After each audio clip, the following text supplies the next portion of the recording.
Bawal pala gamitin ang alambre pang series para magkaroon ng battery yung battery ko para mapaandar. Nung una, gumana naman yung sports car ko gamit yung alambre. Ayan, kung makikita ninyo, umiilaw na siya. Pero nung sinubukan namin ni start, ayaw pa rin umandar. Tingin ko nga magkakadamage pa itong sports car ko dahil sa pinang DIY namin na hindi naman talaga totoo.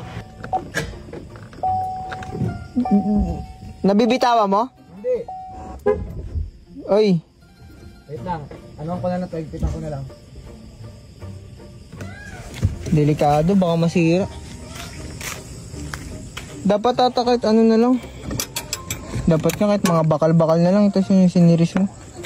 Wait nga lang. Kinuha ko pa nga yung battery na yan sa isang sasakyan ko dito sa aking Toyota Rush para lang mapaandar yung Camaro na sports car ko. Sa sobrang dami kong sasakyan, naiinggit yung mga bashers ko. Kaya ayan kung ano-ano ang pinagsasabi ng mga ito. Lighter lang daw katapat, sabi ni Tutoy Smula. Bili ka lighter pre, sindihan kita, pukin ng ina ka.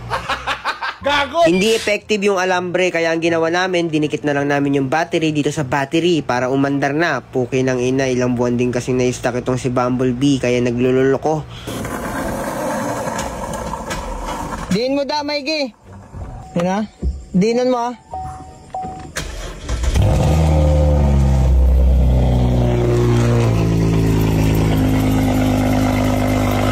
Buti pa tong Raptor natin, sobrang bilis paandarin at napakabait.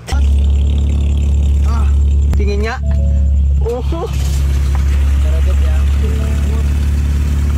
Si Big Cock, ito yung Raptor namin na kulay puti. Yan yung second car namin na nabili dati. Isa sa mga paborito ko daling sasakyan itong si Big Cock. Pero lahat naman sila paborito namin. Pero it comes to papunta sa bundok, ito talaga ang ginagamit namin.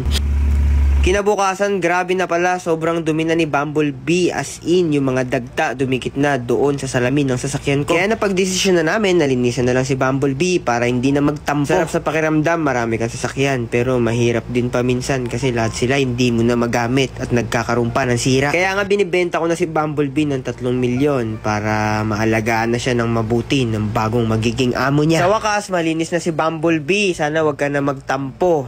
Kasi yung mga basher ko, baka pasubuin ko ng burat ko. Gago!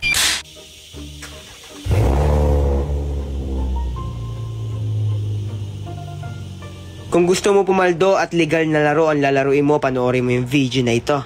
Mga nagtatanong, matagal na raw hindi ako nag-promote ng laro. Pues ngayon pa lang ako magpo-promote kasi inalam ko muna kung maganda ba talaga yung laro na to at kung madali manalo.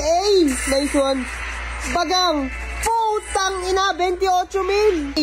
Nice one! Yan ang hinihintay ko. Tang ina. Guys, pero okay na to guys. Grabe. Guys, ano pala to ha? Padcore license. Sa mga gusto sumubok guys pala, nasa comment section yung link. Yung 5,000 ko sa Maya, mga kamatodik, naging 200k na. Kasi yan yung panalo ko dito. Huwag kayo mag-alala, Padcore license yan. Kaya wala kayo dapat ikabahala. Yan, 200k ngayon, i-withdraw ko yan ha. So guys, ito yung Maya ko. 5,000 lang yung laman ng Maya ko guys ha. Takpan ko lang yung number ko. Pag nag-cash in ka nga pala ng 100 pesos, ay may libreng 400 pesos sa unang 100 na tao na maglalaro dito.